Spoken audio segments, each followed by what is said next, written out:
হচ্ছে মটরশুঁটি ছাড়িয়েছি, কিন্তু মটরশুঁটিটা কিসে দেবে আমি জানি না। এই মটরশুঁটি কিসে দিবি? আলু তবে দেবো, খিচুড়িতে দেবো। খিচুড়ি? হ্যাঁ অবশ্যই।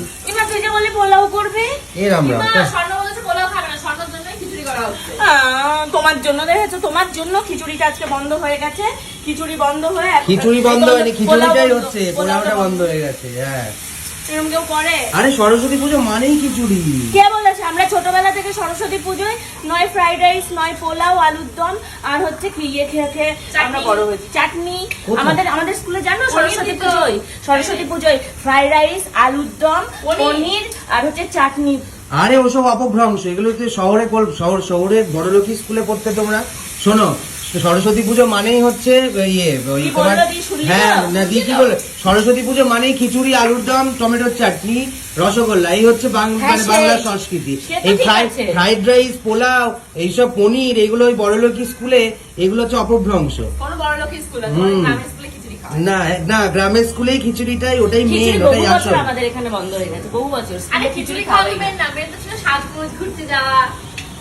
সরস্বতী পূজায় আমরা কোনোদিনই স্কুলে খেতাম না। প্রথম কথা বল, আমরা কোনোদিনই স্কুলে খেতাম না। ওই জন্য কি করতো, সরস্বতী পুজোর দিন আর স্কুলে খাওয়াতো না, পরের দিন খাওয়াতো।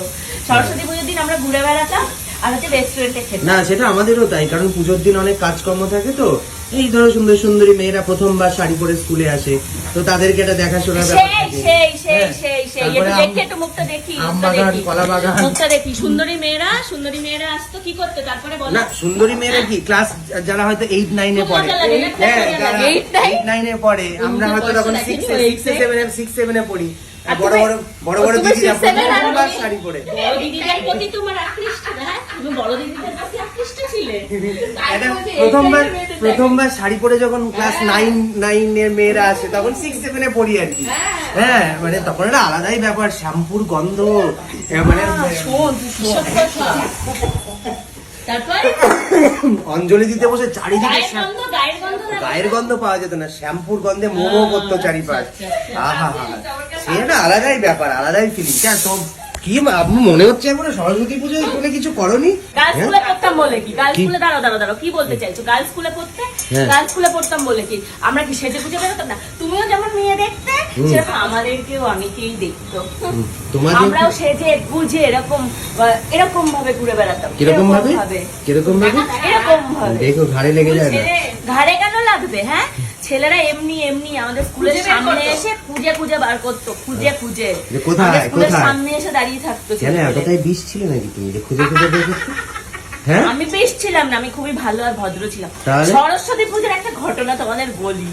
আমি তো বিষ তো মোটেও নয়। এখন কিছু বলো না, এখন বিয়ে হয়ে বাচ্চা হয়ে গেছে, এখন সংসার বেঁধে যাবে। একবার কি হয়েছে শোনো, সরস্বতী পুজোয় তাও প্রায় আমি তখন মনে হয় ক্লাস 8 কি 9 পড়ি। খুব মানে মাধ্যমিক পরীক্ষা আমি দিইনি। তো দিদি তো আমার থেকে প্রায় 3.5 বছর 4 বছরের বড়। তো এবার হচ্ছে দিদি চলে গেছে ওর বন্ধু বান্ধবীর সাথে ঘুরতে। আমাদের এখানে একটা রেস্টুরেন্ট আছে, ও রেস্টুরেন্টে খেতে চলে গেছে। আর আমি স্কুল থেকে, আমার তখন কেউ নেই, বান্ধবীও নেই, বন্ধুও নেই। তখন স্কার্ট পরে, এইটুকু চুল, এইসব নিয়ে কেউ বেরো, আমার পেস্টিস আছে না। যাই হোক, তখন আমি আমার একটা বান্ধবীর সাথে ঘুরে বাড়ি চলে এসেছি। বাড়ি এসে জামা কাপড় সবে ছাড়বো, এরকম একটা এমতো অবস্থায় আমি বাথরুমে ঢুকেছি, যে বাথরুমে গিয়ে শাড়িটা ছাড়বো, বা কি শাড়ি ছেড়ে হয়তো বাথরুমে গিয়ে বসে আছি, এরকম কিছু একটা। তবে আমি তখন বাথরুমে ছিলাম, আর দিদিকে বাবা এসে একদম এরম করে মারতো। কি দিয়ে মারছে জানো? ওই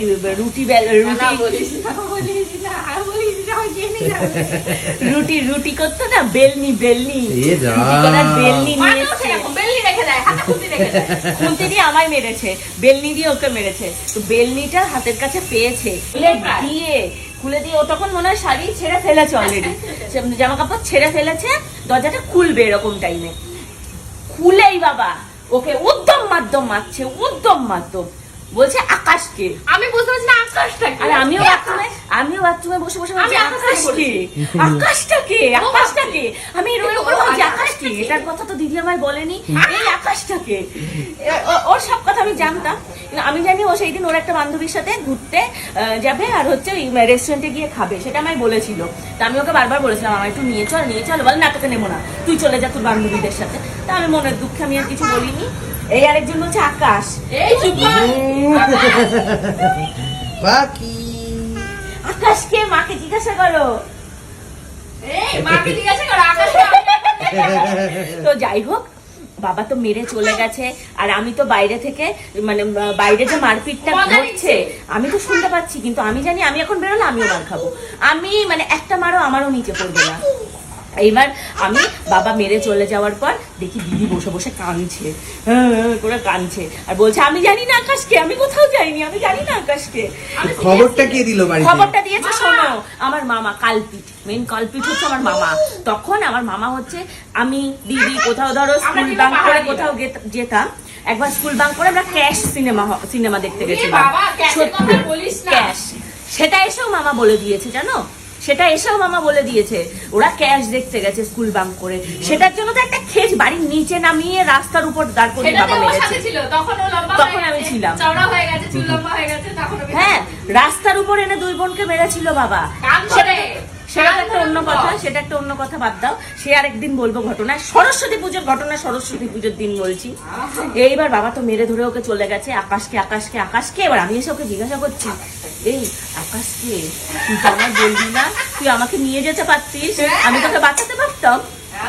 তাহলে ও করে কাঁদছে। তারপরে বুঝতে পারলাম যে ও বলছে আকাশ কেউ না, আমি কোথাও যাইনি, আমরা রেস্টুরেন্টে খেতে গেছিলাম। এটা হচ্ছে আমার মামা, আমার বাবার কানে বিষ ভরে আমার দিদিকে মার খাইয়েছে। এক্সট্রা নামটাকে অ্যাড করেছে। সে কি মার। তোমরা কে কে এরকম বাবার হাতে মার খেয়েছো? প্রেম করতে গিয়ে ধরা পড়ে মার খেয়েছো, জানি আমি